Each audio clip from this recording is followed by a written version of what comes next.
Torrid Desire. Welcome to the show. Thank you. First, I'd like you to just go down the line and tell us who you are and what you play. Hi, my name's Bob. I'm a singer. My name's Mark. I play drums. And I'm Chris. I play bass. Now, how long has the band Torrid Desire been together? About a month and a half. Month and a half. And were you all with other bands before? Local bands? Like I was with Dangerous Man like about a year ago. And there's one missing member here, Steve O'Toole. He was also with Dangerous Man. Hey, Stevie. After Steve, hey. Okay. And I used to play in a band called Avant Garde. It was a local band. We played new music. And I was in a band in New York called Black Bullet. And now I'm in Torrid Desire. Torrid Desire. And I was with 18 Names for about a year and a half. About a year and a half. How would you describe your style of music for people who haven't seen you? That's well, we're going towards the original thing, you know. But as far as like copy tunes, we're doing like Dangerous Toys, some Extreme. What else? The cutting edge of rock and roll. Yes. The cutting edge. top MTV stuff. Good stuff. So some of the newer things that are coming out. Yeah. Where would you like to go with this now? You've only been together for a month. How's the audience accepting you? Real well. For like Pittsburgh, it's not like the rock and roll capital of the world, but as far as Pittsburgh goes, it's coming along real well. Real well. And you said you were doing originals. Now, do all of you write? Yeah. Yeah, we're basically write as a band now.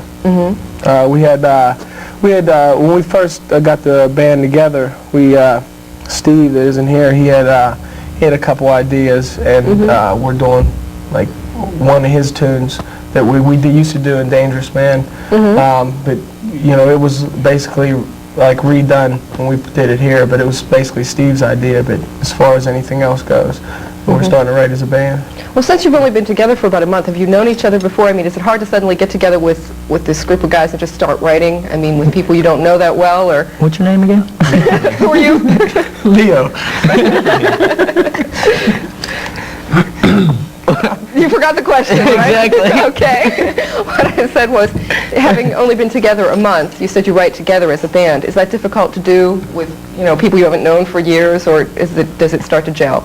You just start throwing ideas around, and just whoever comes up with something else, you say, here, try this. So it's, you know, it's whoever's idea pops in and works. Yeah, it takes a while to get a certain chemistry, you know, going with each other. Like, I've known Bobby for a while. And Chris, you know, we just met when we got into the band and stuff, and we formed a good relationship already. Do you think, now you said you play a lot of originals, do you think Pittsburgh is a particularly hard place to break originals? Yeah, Oh, definitely. very much. I mean, if they accept your originals, I'd say if you make it in Pittsburgh, you've got it beat, basically, because it's so hard to like do anything in Pittsburgh, because there's only so many clubs rock and roll wise. There's a lot of blues clubs, but rock and roll wise, where you're going to pull people, it's real tough. Yeah. You know, if you can do it here, I mean. And so far, the audience has been accepting of the originals? Real good. Now, where are you working on a video or getting ready to work on an album or anything so far? Go ahead, Bob. All right. I'm the big Take it mouth. away. Take it away. Well, we're going to be probably back in the studio beginning of January. I think we got 2 weeks scheduled. Since the last time we've been in there, we've written like 3 more originals that we want to get on tape, and and they're coming out real well. And we get something going on tape, it's really good, and we're gonna Start marketing it. yeah. And the video, we've been talking about that, but we're gonna wait till we get like I said, we've only been together a month and a half. Right. Things are just starting to flow now. So. Do you find that when you put something on tape, it makes it easier or harder to play it live? I mean, do you have a set form of it in your mind then, or does it work the other way? Well, me personally, I wouldn't want to do anything in the studio that I can't do live. Right. Because that's when you'll find like a lot of people out now, like in the bigger bands. I mean, there's so much. They do so much stuff in the studio. It's all production and not exactly. And, you know, if you could stick with that and do what you can do live in the studio, then you're okay. Okay, one question that I'm dying to know. Where did the name come from, Torrid Desire? I mean, where did you get that? Big John. I'll let him take Big that John. because Big Daddy. it was there when I joined the band. So It was You were there. it was a horse. And we've seen the name in the paper. A We bunch seen of Torrid. It was Torrid Vegas or something like that. And we were tossing the name around a little bit, and we just came up with Torrid Desire. So Because I think I remember reading your name in the paper and going, this is an interesting name for a band. I have to check this out. Where do you hope to be a year from now with this? The hopefully other end of the country. In the country. out of Pittsburgh. Really, do you really want to, I mean, obviously you want to tour and increase, but are you looking to get out of Pittsburgh as soon as possible? Oh yeah, there's no doubt about that. Like we go back to the same old thing again. You're not going to get discovered in Pittsburgh. I mean, it's a great town and all that, but as far as rock and roll, you can make some good connections. A lot of doors have opened up. oh yeah, And I just, myself, I want to get out on the road and get that experience. Have you been on the road before? No. Did some minimal traveling around, but nothing serious. I see. Do you think it's easier? It seems like lately I've talked to some heavier bands, the hard rock, the heavy metal. Do you think it's easier in this town for them? It seems like it's starting to be a harder rock town. Yeah, that's definitely, like I said, the doors are opening up for the type of music that we're doing now. But there's not enough places to play, so you got to go out of town, and it's sad. Sad how? That there isn't enough? Yeah, because I lived in New York for a while, and the scene up there is not as good as LA, but it's still, compared to Pittsburgh's way behind the times as far as that goes.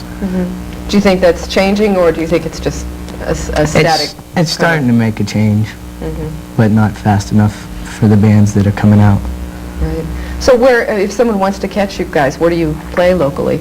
Some of the places that you tend to be.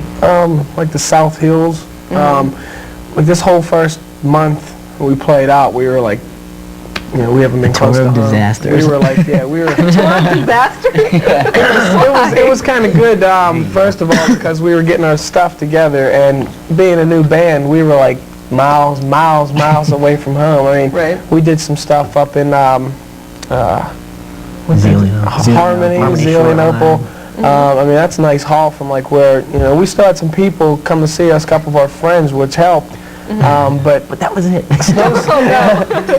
snowstorm didn't help neither. I mean, it had to be like this like huge snowstorm the night we played up there. But No. but we've been playing like a lot of out of town stuff. We're going to be playing in someplace else this Saturday, and that's like basically our home turf there. Turf that way.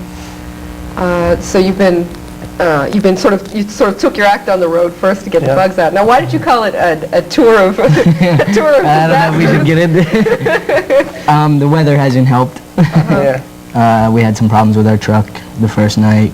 I got a new drum cage, kit. and trying to work the bugs out, and collapsed on me one time, twice actually. The While you were opening night, it collapsed. It's like everything that can possibly go wrong has. What do you do when your drum kit collapses in the Jay, middle? help me, Jay! Hold it up. The show must go on.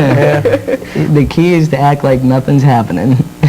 You have this that's guy pretty sitting tough. there holding your cymbals. Yeah, we had one of our crew. He's sitting up there holding half of his drum set together. He's up there he's while we're still still playing? yeah. Oh my goodness, that gives new meaning to the show must go on. Well, he doesn't help anyway. We were playing out Saturday night, and Mark was doing his drum solo, and I was sitting over with Jay, the guy that takes care of his drums. Right. And he's sitting there, and Mark's, I mean, he's going off. He's wham. And Jay's going, oh my God, it's going to go. He's rocking stuff. And he's just losing it. And Jay's going, oh, it's going to come off, it's going to come. And he's just sitting there praying. Did it hold together? Yeah. Oh, well, that's good. Well, Finally got the bugs worked out. that's great. Well, we'll be looking forward to hearing more from you guys. Thanks. And, let us know what's going on. We'll talk to you maybe later in the year again and see what's been improving. Okay. and thanks for Hopefully we'll be joining us. coming back from LA. Sounds good to me, but don't forget us. Oh, we will. Steve. Okay, thanks. Bye, thank you.